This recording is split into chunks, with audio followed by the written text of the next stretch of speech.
Hello everyone. For this video, I'll be teaching you how to use find and replace in Microsoft Word. So as you can see, we have here a blank document. Let's make use of the random function you learned from the previous video. So let's put equals rand, and then maybe let's have 20 paragraph with at least 5 lines each. And then let's apply line spacing para mas readable siya. 1.5 line spacing, and before, after, maybe 12. Yan. Okay. So now we have 3 pages.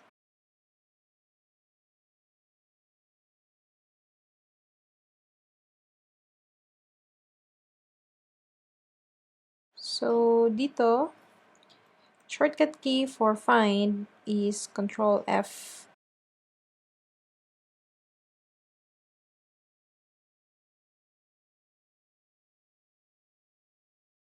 So mine looks different kasi, again, this is Mac version.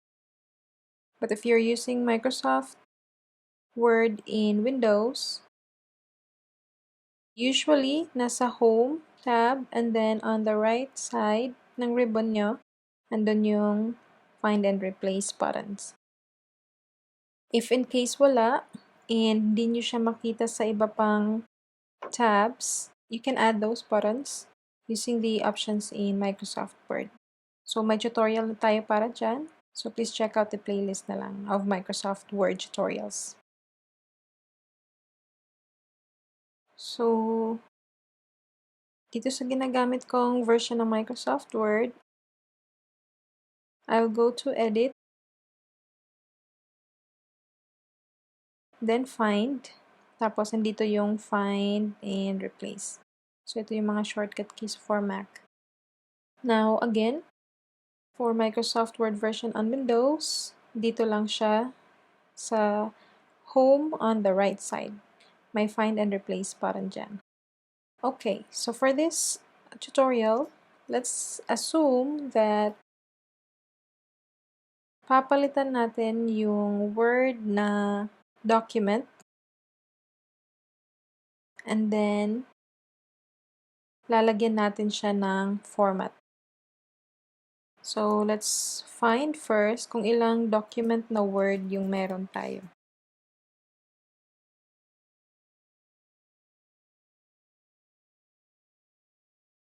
So, itong mga nakadilaw, ito yung mga document na Word na papalitan natin ng format. We can even replace the text. So, yun muna unahin natin. I'll go to Edit, Find, and then Replace. So, first, kailangan nating i-find yung word, which is si document na word.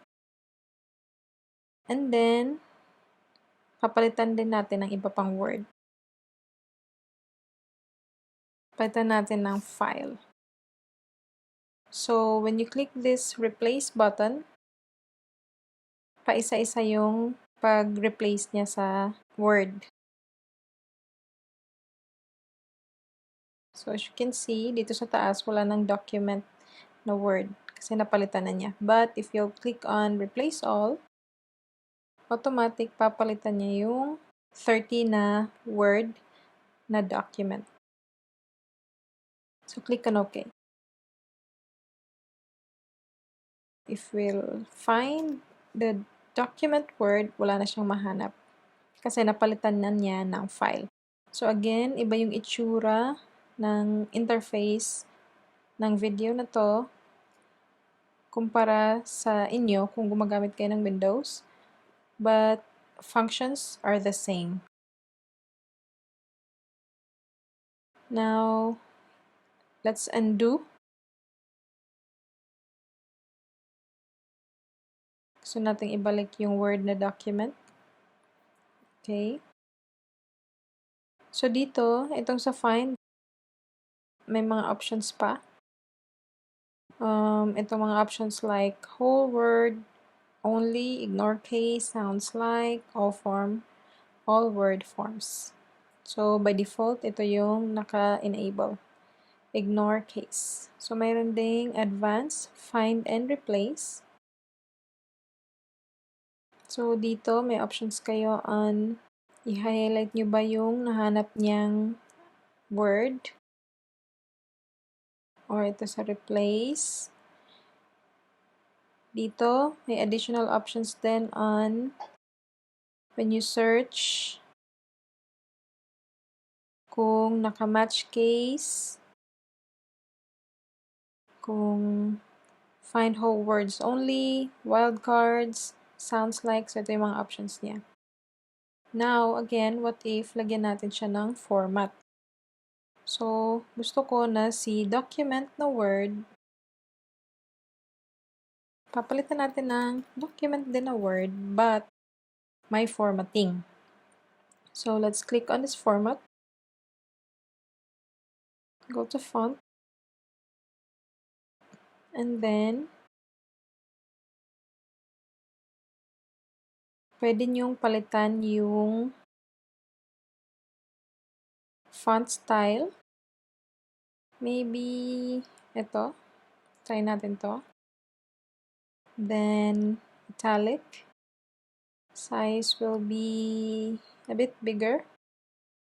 Lagyan natin ng font color na blue with an underline of maybe red.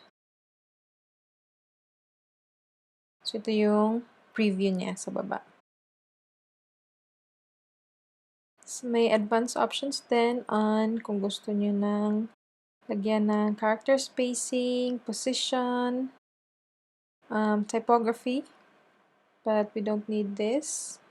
Ito lang. So, dito, papalitan natin yung, gusto nating palitan yung word na document into the same word, pero yung ipapalit natin will have a different font style, bigger, tapos yung font color niya is blue with an underline of red. So, I'll click on OK here, and then I'll click on replace. So, all done. We made 33 replacements. Click on OK, and click on close here. As you can see, yung document nyo na Word, automatic na na-replace with the format na nilagay natin.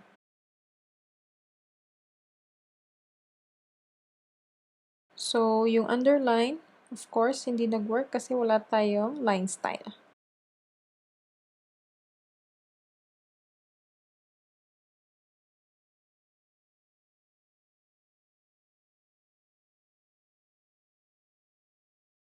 You can remove this formatting here. Ito, kung ayaw mo na nitong style na to, click mo lang siya, then no formatting. Matatanggal na yung format na yun. So that's it. That's how easy it is to use and customize find and replace functions in Microsoft Word. If you have questions, clarifications, or even topic suggestions, comment it down below. Thank you all for watching. Have a good day.